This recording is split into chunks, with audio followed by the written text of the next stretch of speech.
Hello everyone, welcome to another tutorial. I am Alvin Brown with Ignition Martial Arts, and today our tutorial will be over the beginner belt form, Dangun. Dangun has 21 movements.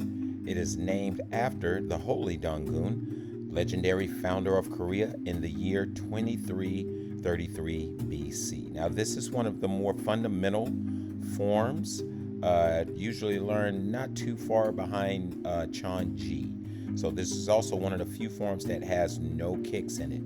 So it's a really great form for the students to start with and getting more dynamic in some of their techniques. So that being said, we're going to go ahead and get started with the breakdown of the form. So at the beginning, of course, you're going to do your traditional bow.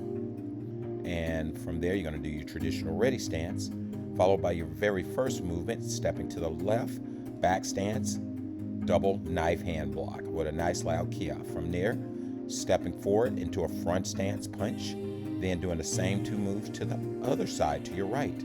From there, move number 5, you're going to step to the front stance low block, followed by a step forward, front stance punch, then a second front stance punch, and then a third with a nice loud kia. From there, you're going to step 270 to your left, back stance square block, followed by a front stance punch. From here, you're going to step to the other side, back stance square block, followed by a center punch front stance. From here, you're going to step 90 degrees to your left towards the back into a front stance low block, punch, and high block, all in the same position.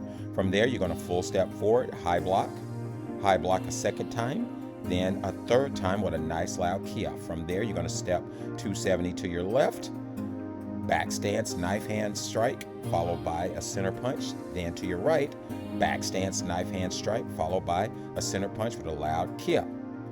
From there, you go back to your traditional ready stance, into your traditional attention and bow.